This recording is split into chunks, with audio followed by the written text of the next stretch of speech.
Christian Dubé, ministre de la Santé. Bonsoir. Bonjour. Bonsoir. Bonsoir. Bonsoir. Bonsoir. M. Dubé, bon, la colère, c'est pas une surprise pour vous. Est-ce que l'étendue de la colère, c'est quand même une surprise pour vous? Bien, la colère, point, c'est déjà pas bien. Je pense qu'il faut être clair, c'est pas la situation qu'on veut. Est-ce qu'elle est compréhensible dans les circonstances à la hauteur des changements qu'on demande? Je pense que oui. Je pense que les médecins réalisent à quel point c'est difficile en ce moment dans le réseau, que ce qu'on leur demande, ça va demander des changements importants dans la façon dont on travaille. Quand je dis « on travaille », c'est tout le réseau au complet. Alors, est-ce que c'est la crainte de ne pas être à la hauteur de la demande qui est faite? Moi, je comprends très bien cette incertitude-là que le réseau a. Alors donc, est-ce que j'aime la situation en ce moment? La réponse est non. J'ai beaucoup d'empathie pour ce que vit notre réseau en ce moment. Parce que depuis le début, puis je vous ai interviewé plusieurs fois sur ce sujet-là depuis des mois et des mois, M. Dubé. Depuis le début, votre point de départ, c'est d'améliorer le système. Puis là-dessus, beaucoup de Québécois vous suivent en disant, oui, on veut avoir un meilleur accès aux médecins de famille, on veut avoir un meilleur accès aux opérations, on veut, aux spécialistes. Mais si les médecins, par votre remède, sont totalement démoralisés, sont en colère, ce qui est le cas actuellement. Moi-même, petit échantillon, mais j'ai parlé à 6 médecins aujourd'hui, au téléphone.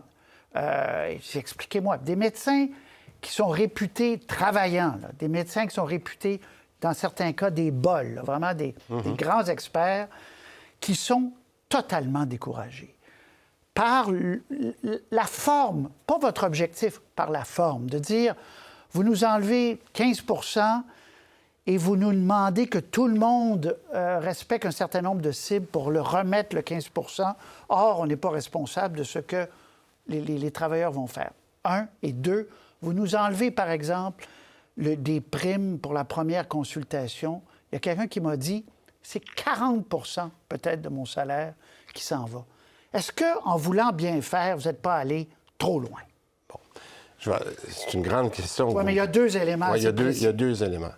Je vais prendre le premier. Les gens qu'on rencontre qui travaillent dans le réseau, comme vous dites, là, puis moi, j'en ai dans ma famille, j'en ai des médecins, belle-sœur, beau-père. Ils ne doivent pas être contents. Ils sont pas contents.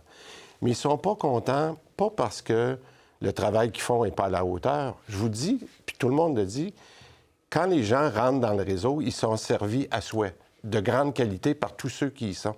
Le problème, c'est pas à l'intérieur du réseau, c'est de ne pas être capable d'y rentrer. Et c'est ça mon problème. Notre problème comme gouvernement, c'est pas qu'on n'a pas un bon réseau à l'intérieur.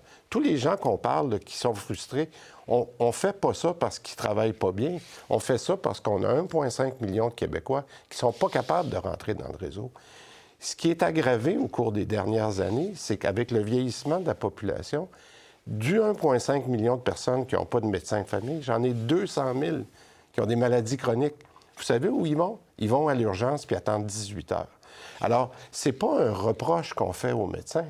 Puis j'apprécie le travail de ceux qui sont là. C'est comment on trouve cet équilibre-là entre ceux qui sont pas capables de rentrer et de ceux qui font un excellent travail à l'interne. Ça a l'air simple, ce que je dis là, mais c'est là qu'il faut trouver une façon différente de travailler. Et je le dis, le travail de façon collective, de travailler en équipe, il faut qu'on essaie ça, puis c'est ça qu'on a mis sur la table. Ça n'a aucun jugement par rapport au travail de qualité que les gens font dans le réseau en ce moment. Le salaire de base est baissé de 15 % si on veut simplifier. Puis là, vous-même, pardonnez-moi, M. le ministre, mais vous-même, c'est un peu confus, parce que vous dites, on remet 5 % tout de suite. Bien, si vous remettez 5 % pourquoi vous n'enlevez pas juste 10 % du salaire de base? Mais le salaire de base baissé pour le ravoir, le 100 %, est-ce que vous convenez avec moi qu'il y a des éléments qu'ils ne contrôlent pas autour d'eux? Bon, j'aime beaucoup rentrer dans les chiffres, mais je ne veux pas perdre personne ce soir, ça fait que je vais essayer de garder ça simple. Sur le 15 % qui est retenu aux premiers 3 mois, parce que ça va être important de comprendre ça, là. Le premier 5 %, c'est parce qu'on veut que les directeurs médicaux dans un hôpital ou à la clinique puissent avoir le choix de s'organiser entre eux, de le rétribuer de la bonne façon dans l'équipe. Parce que des gens qui vont faire un effort, par exemple, d'être un médecin dépanneur à un endroit ou de faire des soirs de garde pour dépanner un autre collègue. Et ça, on s'est dit, le premier 5 n'est pas lié à des cibles. On le laisse aux gens sur le plancher. Être redistribué. Alors, c'est pour ça. Mais il y a quand même... 10? Bon, l'autre 10, on a fait des aménagements aux cibles. Ça fait 4 fois qu'on ajuste les cibles là, depuis le premier dépôt. Et on a voulu que ces cibles-là soient raisonnables parce que moi, c'est pas tellement... Je veux pas faire ça pour enlever l'argent. Je veux faire ça pour qu'on se donne le principe d'atteindre ces cibles-là. Et ce que j'aimerais dire... Mais on a simplifié vos cibles. On va les voir à l'écran. Voulez-vous qu'on en parle Urgence, tout de suite? vous le voyez, là, moins de 90 minutes. Chirurgie, moins de 12 mois. Chirurgie oncologique, donc cancer, moins de 56 jours. Si on n'atteint pas collectivement ces cibles-là, le 10 n'est pas payé aux médecins. Bon. Ce qu'on a fait, le gros changement... C'est tout ça? Pas tout à fait. Ce qu'on a fait, M. Roy, c'est que durant l'été, on est allé sur un principe de cible graduelle. En ce moment, là, j'ai 45 des urgences qui sont à l'intérieur de 90 minutes. Je ne veux pas m'en aller à 100 en bas de 90 minutes, ça n'aurait pas été réaliste. Ce qu'on a dit, c'est est-ce qu'on peut faire 50 des cibles? Est-ce qu'on peut faire 60 Et ça, c'est eu des longues discussions durant l'été. Je pense que les cibles qu'on a mises sur la table, de façon... C'est graduel dans le projet de loi. C'est graduel. Ce qui n'était pas le cas initialement.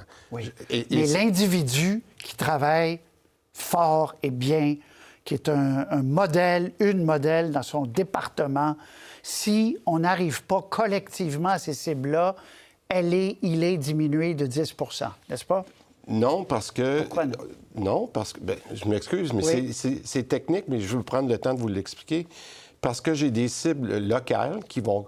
Par exemple, tous les chirurgiens qui sont dans des salles d'opération à Sacré-Cœur, s'ils réussissent, ils vont avoir déjà 40 de leurs cibles qui vont être atteintes localement. Après ça, Sacré-Cœur, à l'intérieur de l'établissement, du CIS qu'on appelle, ça, c'est ce qu'on appelle pour le territoire. Puis il y en a au niveau national. Il y a 3 paliers. Il y a 3 paliers. Comme 3 tableaux qui devront regarder qui va être juge de ça. Parce que votre gars que vous avez renvoyé, il n'irait pas dans les détails, peu importe, fin de contrat, peu importe. Ouais. Il vous disait, c'est impossible de mesurer ça. Ben oui, c'est possible. On le mesure depuis des années. Maintenant, on a demandé à la RAMQ, et c'est ça que je vais faire dans les prochains jours, c'est expliquer avec les gens de la RAMQ, avec les gens de Santé Québec, puis avec les gens du ministère, ce qu'on a mis en place pour être capable de faire ça. Et donc, à tous les 3 mois, puis c'est pour ça que je dis qu'il faut faire attention, parce qu'on entend qu'on coupe les salaires. Non, non. Ce qu'on dit, c'est qu'à tous les 3 mois, on va faire le point. Puis moi, je serais le plus heureux... Non, mais vous coupez, puis vous dites que ça va remonter si tout va bien, mais vous abaissez le salaire de base... Le premier trimestre. Le premier trimestre, il va être ajusté, mais le trimestre suivant, les cibles sont rencontrées, tout est remboursé. C'est un principe qui se fait à bien des endroits qu'on veut implanter parce que, c'est quoi qu'on veut? On veut que la situation à l'intérieur non seulement reste bonne, mais qu'on puisse faire entrer plus de gens dans le réseau. 2 exemples très clairs que les gens vont comprendre très bien. Vous ajustez des primes. Et ça, tous m'ont parlé de ça aujourd'hui. Les primes à la première consultation. Un spécialiste qui reçoit un patient qui a été référé par un généraliste ou par un autre médecin, il y a une prime du premier rendez-vous. Vous l'enlevez. Ça, vous dites oui, c'est une baisse qui peut être jusqu'à 30 chez certains médecins. Pourquoi? Allons-y. La raison derrière ça, qui remonte à quand même plusieurs années, parce qu'il y en a des primes, il y en a beaucoup de primes. La raison derrière ça, c'est que les médecins généralistes, les omnis qu'on les appelle, disaient « j'ai pas une réponse assez rapide lorsque je transfère un patient, puis j'attends trop longtemps ». Fait qu'il y a eu quelqu'un qui a eu la bonne idée de dire, bien écoute... il y a une prime à une première consultation. Une prime à une première consultation pour être sûr qu'on a une réponse plus vite. Bien, aussi parce que ça prend plus de temps, une première consultation. Oui, mais c'est ça. C'est que je pense qu'on a un enjeu, c'est qu'on a des gens qui disent, moi, je suis un physiothérapeute, par exemple, puis il va dire, comment ça fait que moi, que j'ai pas de prime pour l'envoyer alors que c'est aussi important que j'envoie peut-être directement le patient. Alors, je reviens. Est-ce que c'est le premier rendez-vous qui est important ou c'est le fait d'être référé par un médecin de famille? Alors, nous, on a dit, puis là, je vais vous surprendre parce que c'est pas connu, c'est pas encore compris dans la loi. Pour ça, il faut que je l'explique. On dit au médecin, on va l'enlever, puis là, on va se donner 60 jours pour discuter comment on devrait le refaire. Alors, parce que... Ils vont baisser, ils vont remonter. Bien, ce qu'on leur dit... Non. Je vous le dis, c'est complexe. Mais je vais le garder... Non, mais je vais le garder simple. Oui. Donnez-moi juste... Si la personne qui veut être capable d'avoir son premier rendez-vous, qu'est-ce qui est le plus important? Qu'elle ait le temps de le faire? La réponse, c'est oui. Moi, ce n'est pas la référence de qui elle vient qui est important. Est-ce qu'elle a le temps de faire un premier rendez-vous qui est plus long? Et c'est ça que j'aimerais, qu'on n'a pas été capable de discuter durant l'été, qu'on devrait discuter dans les prochaines semaines. En tout cas, ça pour eux, c'est une baisse nette actuellement des primes qu'ils reçoivent maintenant. Vous dites l'argent va rester... Va rester, puis avec prenons l'exemple des spécialistes qui sont touchés. Je ne vois pas pourquoi, dans les 60 prochains jours, donc avant l'application de la loi au 1er janvier, qu'on ne serait pas capable de s'entendre là-dessus. Donc, vous invitez une renégociation... Sur la partie des tarifs. Nous, mais sur la télémédecine aussi. La télémédecine, vous avez changé les... Il y a des choses qui n'ont pas été renégociées depuis des années. Résultat net, ça baisse les primes de télémédecine. Non, parce attendez, ce que je vous dis... Je m'excuse de vous dire non, là, mais... Vous avez le droit, c'est non, mais moi, je vois télémédecine, les primes qui étaient jusqu'à 90 de si ils voyaient... Pensez-vous, M. Roy, que je veux enlever la télémédecine alors que ça fonctionne bien? La réponse, c'est non. C'est la question. Mais savez-vous quoi, M. le ministre? Oui. Ça, c'est un bon exemple de notre discussion actuellement. Quand on dépose un projet de loi, puis vous le savez, à l'Assemblée nationale, épais comme ça, commission parlementaire, bonification du projet de loi, réflexion sur l'impact insoupçonné d'une loi. Vous n'avez pas eu le temps de faire ça. Monsieur Roy, j'ai déposé le projet de loi au mois de mai. Oui, mais c'est un autre. Là. Non. Ben, le 2, ça... Non. L'essentiel de ce qui est là, c'est le projet de loi 106 qu'on a déposé au mois de mai. On a demandé aux médecins de nous commenter ça pendant 4 mois. Puis ils ont dit, on ne veut pas discuter de ça.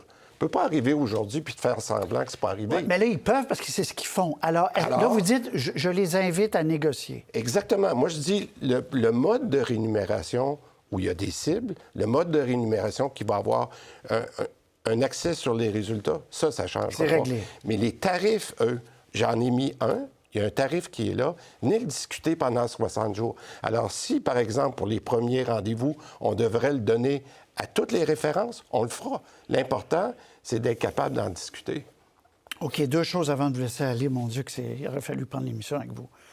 Je reviendrai encore. Les généralistes, les médecins de famille, vous dites quelque chose avec tout respect et le contraire. Vous dites depuis le début, il faut qu'un certain nombre de médecins prennent en charge davantage de patients. Puis là, vous dites, depuis 2-3 jours, vous dites, je veux pas de volume. C'est pas ça que je recherche. Bien, un peu. Si vous voulez que les médecins, collectivement, généralistes, prennent en charge plus de patients. Ce qu'on a dit, puis des fois, je me dis, c'est d'autres moi qui explique mal. Mais ce qu'on a dit, c'est pas le médecin qui doit en prendre plus. C'est son organisation, sa GMF. Qu'est-ce que ça veut dire, ça? Des fois, ça peut être l'IPS qui fait le rendez-vous. Des fois, ça peut être un pharmacien à qui on l'a référé parce qu'il y a eu un filtre de pertinence. Moi, ce qu'on dit, c'est pas de travailler plus fort, c'est de travailler différemment. Puis travailler différemment, on a maintenant dans la plupart de nos GMF ce filtre de pertinence. Ça veut dire quoi?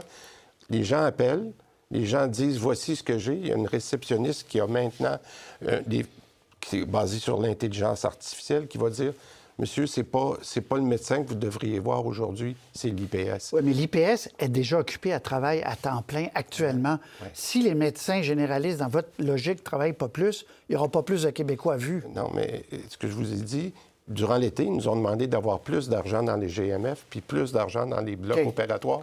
On en a donné. Dans la dernière proposition qu'on a faite aux médecins, on a augmenté le nombre de 500 infirmières pour la première année, un autre 500.